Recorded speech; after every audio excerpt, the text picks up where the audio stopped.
I read more books this 1 year than all the books I've ever read before this 1 year combined. I used to dislike reading and now I love reading. I sit for about 2 to 3 hours a day to read because I like it, and I finish a book every maybe 1 or 2 weeks. If you're interested in involving books in your life, reading, this video is exactly the video for you. Going 3 years back, I didn't enjoy reading whatsoever. It used to get my eyes all dried up. I used to get headaches. I would not focus at all. I would read the same paragraph again and again and again. Didn't like it whatsoever. I used to tell everyone how, I prefer different medias. I prefer YouTube. I prefer movies. I just get more out of it. And at some point, I just made a decision. About 4 years ago, I decided I need to become a reader. All the people I look up to read books, they write books, they read books. I should become a reader myself. And so I started developing this habit as a skill, as if I'm learning from scratch, because it's a habit like everything else. And I succeeded. And now I absolutely love it. This video is going to be broken into 3 parts. The decision to become a reader, building the habit, so showing up and building the habit of reading, and then making yourself good at it. Being good at reading, being good at understanding, digesting, and processing what you read, which doesn't go without saying. Spending a lot of time on a book doesn't mean it got in. Part 1, decision. This is going to be short. You have to decide that you're a reader. You can decide that you're a reader because you're enjoying this, but I guess if you would enjoy reading, you would already be reading. I assume that if you're like me and you're trying to make the decision to start reading, you don't enjoy the process at the moment. You don't read for the sake of reading because you don't enjoy it. And so why would anyone decide to read a book? If you have platforms like this, YouTube, and you can consume information this way, you can watch a movie, you can watch a series, why would you go to a book to begin with? In my eyes, a book essentially is a conversation.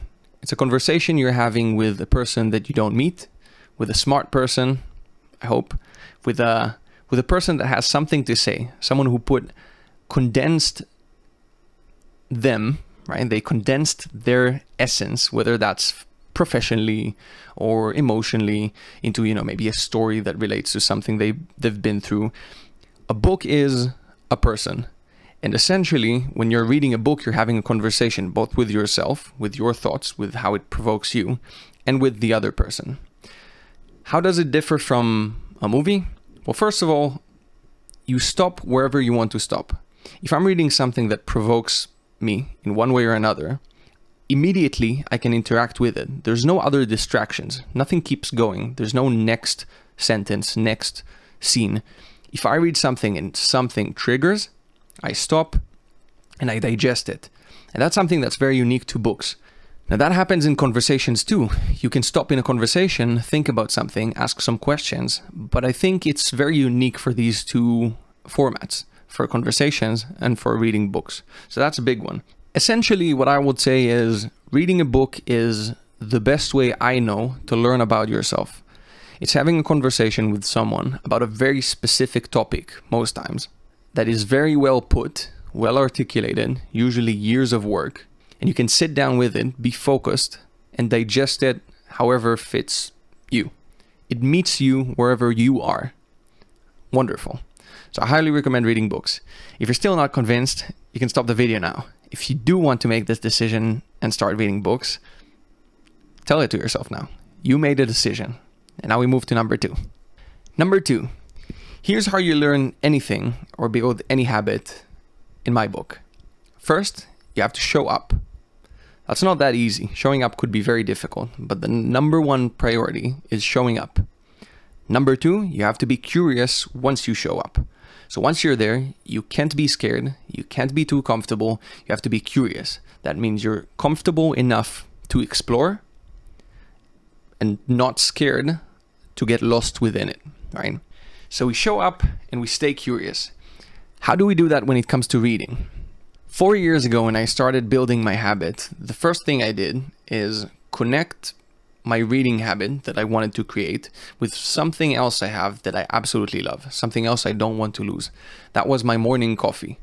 I love coffee. I wake up, and first thing I do when I wake up is drink my coffee. I decided to connect my book to my coffee. And unless I read my book with my coffee, I'm not allowed to drink my coffee. And so to drink my coffee, I started reading my book. And so I show up every morning. I get my coffee, the book is right next to it, and they go hand in hand.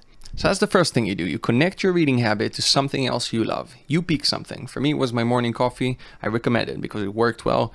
Do it with whatever you see fit. Second thing we do, how do we stay curious? Let's look at it differently. So what prevents us from being curious with books usually?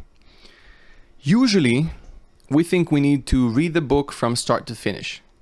We think we need to read certain books that are important, that are essential, that are whatever. So we don't enjoy the book a lot of times. We think we need to read one book at a time. Let me tell you some crazy stuff about reading books. You can read a book the same way you go on YouTube, the same way you go on social medias, the same way you go and learn about anything you're curious about. You don't have to start a book and finish it.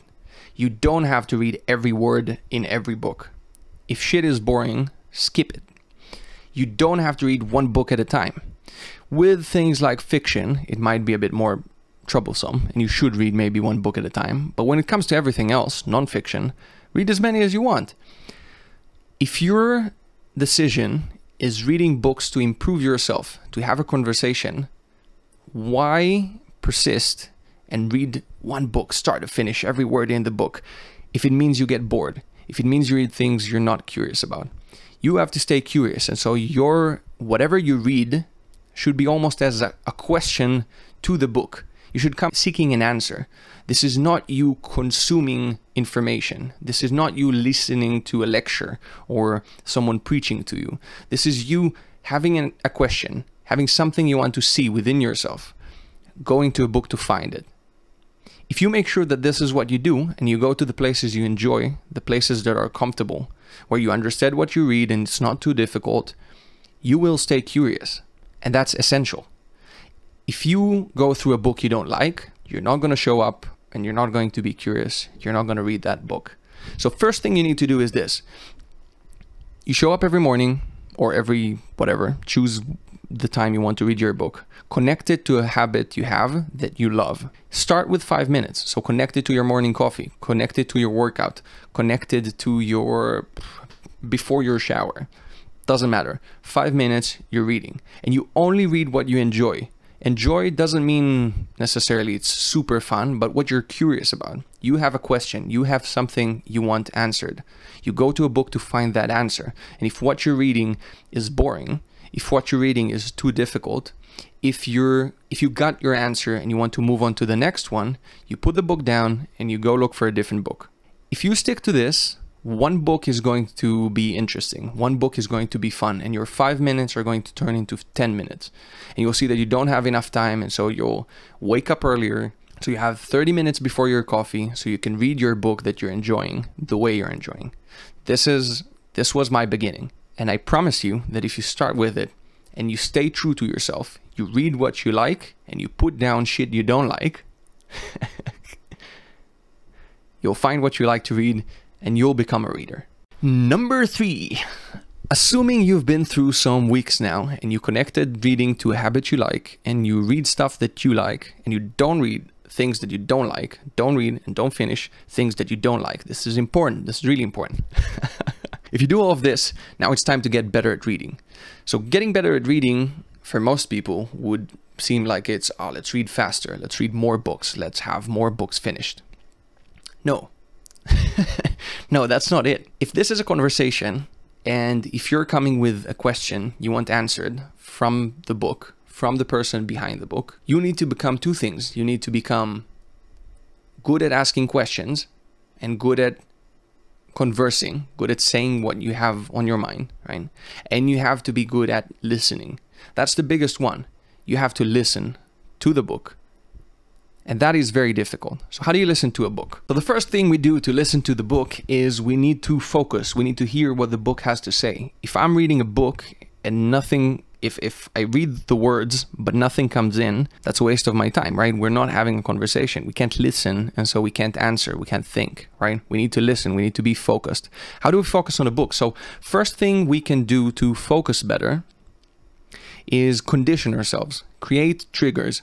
We do certain things only when we're reading a book, certain rituals we create only when we read the book, and then later on when we start the rituals, we get into a reading mindset. I'll give you an example. So if I'm reading with my coffee every time, I could have a specific coffee mug that's only for reading. I can sit in a specific place. That's exactly what I did.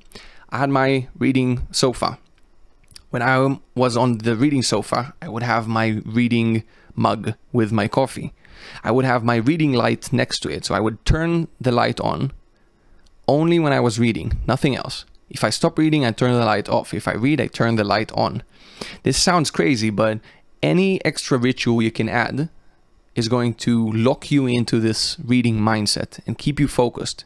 Your body knows you're reading now, and so it'll stay focused on the task at hand. I had a reading light. Aside from that, I had a reading album. I still listen to it. For 4 years now, I listen to the same album every time I read. It's a great album. I'll link it down below. I have the same reading album. Music might be putting you out of focus, but you know, sometimes there's chatter in the background. Sometimes you can't focus. Sometimes you're outside the house and you need something to lock you in. I have a reading album, which I listen to for 4 years now, every single time. And it works like a charm. It puts me straight into focus every time I play it on. I conditioned myself. What else? I smell the book. Smell the books. The smell of books is getting connected to you reading books and gets connected to you focusing on reading. I smell books every time I read them. I sound like a crazy man, but that works for sure. Condition yourself, create triggers, make rituals that are going to put you into your reading mindset, into the reading mood. When you're there, you can focus. When you can focus, you can listen. And when you listen, you're having a conversation with the book, which is what being a good book reader is. The second thing I recommend where it comes to having conversation with the book was a huge revelation for me. So when I was reading, usually ideas would come up, pop into my mind. And I wanted to keep these ideas. I wanted to not forget the things that come up. I had a cool idea for a video, a cool idea for a project, and I wanted it to stick somewhere. So I decided to take a notebook and to take, a pen, and then every time something comes to mind, I would put it on paper so I remember it afterwards. I started doing it, and after a week or so, I saw that it doesn't really matter. I go back to my ideas and they seem dumb to me. Half of them I don't even understand what I was writing, some weird stuff about my feet, I don't know, I'm completely lost. Didn't work. But I discovered something else in the process that blew my mind away. Blew my mind. I discovered something. When I lose focus reading a book, so I read and suddenly I read a paragraph, I read the words, but nothing comes in. I read it again and nothing comes in. It happens to all of us, and it's one of the biggest things that push us away from books. That's the reason we stop usually, because we're not focused. We're out of focus and nothing works. I discovered that it's not that I'm out of focus. My focus just moved to something else. It has transitioned to a thought in my head. And so what I do now is I write my thoughts. This is my morning. Every time something comes into mind, I write it onto paper. If I can focus, I put my thoughts into paper. I might ask myself a question, then answer in a list. I might sketch something if I want to sketch something. If I don't know what's bothering me, I'll just start improvising and sketching, or I'll just go straight off it.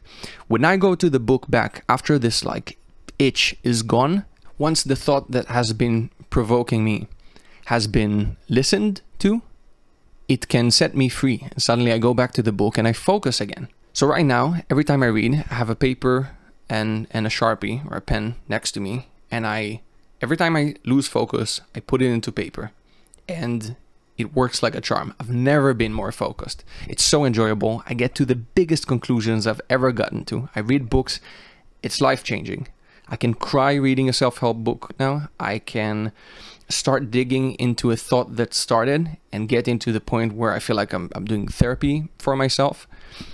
This has probably been the biggest tool for me, and I feel like it's not known enough. You take a notebook of any sorts. You know what? Use any format you like. You can take a recorder and record yourself. When a thought comes into mind, you have to give it what it looks for. You have to give it attention. You have to listen to the thought that jumped into your head. Otherwise, it's going to interrupt you reading the book. And on top of that, The whole point is having the conversation. If you're muting your side of the conversation, if you're only listening, but you never speak your mind, we're not really doing much. You're not going to be processing a lot. This has to be equal. You listen when you focus on the book and you read and you genuinely listen. You speak when something is on your mind and you have to share it. You have to give it the attention it deserves. And then it sets you free and it teaches you things that you would not learn just by reading the words. A book doesn't have value within it. You give the book value when it connects to something in your mind.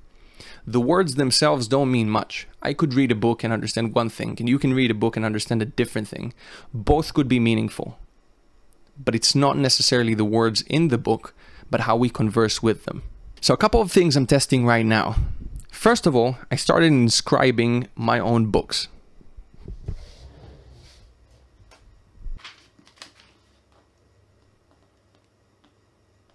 That's me. I wrote that in my own book that I bought for myself. Why am I doing this? When I buy a book now, I buy a book with intention. That's not something that just shows up on my doorstep. I choose to buy a book because I have a question, because there's something I want answered, and I think this book is going to offer it to me. And so when I inscribe it to myself, I write what it is that I want to deal with, what it is that I want to learn, what it is that I want to achieve. And by doing that, I read the book differently afterwards. Not only that I see it every now and then and it warms my heart, right? It's very cute. I know, extremely cute. Not only that, but it gives me intention. It reminds me why I read this book to begin with. And when you listen with intention, you hear things that are relevant for that question, for that intention. And so that helps me a little bit right now. I only started. There's like 3 books I inscribed in. Feels good though. Feels good. Funny idea. Super cute. Second thing I'm doing now that is new for me is I'm abusing social media for my own habit. Social media, Instagram, for an example, is already built to keep you addicted and keep you coming back. If I can abuse that for my own sake, to read more, to speak with my books more, to converse with books more, that's a win-win. And so right now, every morning, I finish my reading routine and I upload it to Instagram. Just by doing that, I started reading so much more. I say it probably doubled my time, my morning routine at least. It made me much more, I'm communicating with myself much more, right? If the page is a quarter empty, half empty, doesn't look that nice, I put the effort to make it nice. And so I push myself further because I know I'll upload it afterwards. And so I'm abusing the platform for the sake of my own habit. And that helps me a ton. Go follow me on Instagram. That's it. You're a reader. Not yet, but let's recap what you have to do. You have to decide that you're becoming a reader. You have to become a reader because you want to become a reader. Not because you love it, not because you like it, because it's something that's important for you. It's a tool you want to use. It's a kind of person, it's a job you want to dress for. You make that decision. Then you have to show up and you have to be curious. You show up by connecting it to a habit you have. Show up for 5 minutes with your coffee, with your workout, before you play video games with your friends. 5 minutes. You can't do one without the other. You show up. You stay curious. How do you stay curious? You don't do shit you don't want to do, and you do shit you do want to do. You read the stuff that interests you. Have a question. You read with intention. Read the things that interest you. Stop reading if it's boring. Stop reading if it's hard. Put it down. Read the same book twice. You have no achievement here in reading 100 books. Read the same fucking book again and again and again. That's also good. That's you having a conversation, that's you enjoying the process and being curious. Read the same book multiple times. Read multiple books at the same time. It's all good. Keep yourself curious. Once you're there and you're enjoying what you're reading and you want to add more time into that, 5 minutes are not enough. 5 times turn into 10, that turn into 20, that turn into 30. If you're reading more now, you need to become a better reader. And you become a better reader by listening. You have to focus, condition yourself, focus, stay in an environment that you build that is good for you for reading. Build rituals that put you into the reading mindset, and don't use these rituals for anything else but reading. You focus on reading. It's like going to the therapist, right? You have the sofas, you have the coffee, or the tea, you have the environment tells you, I'm doing a certain thing now. You do the same with yourself with reading. After you do that, after you listen, you speak your mind. How do you do that? You have a recorder. I become aggressive now. What's going on? Take out a recorder. Get yourself a paper and a pen. Follow me on Instagram. Do that. And you put your mind onto paper. If anything bothers you, if anything stops you from being focused, you give it attention. Give it the attention it deserves. Ask the questions. Well, when you'll come back to the book, not only that you'll read the book differently because you listened to yourself, you spoke, and now you're going to have this conversation go differently. You're going to be focused again. You can listen again because there's not you in your own mind yelling at you and preventing you from focusing on the book. That's it. You're a reader. Thank you for stopping by. See you next time.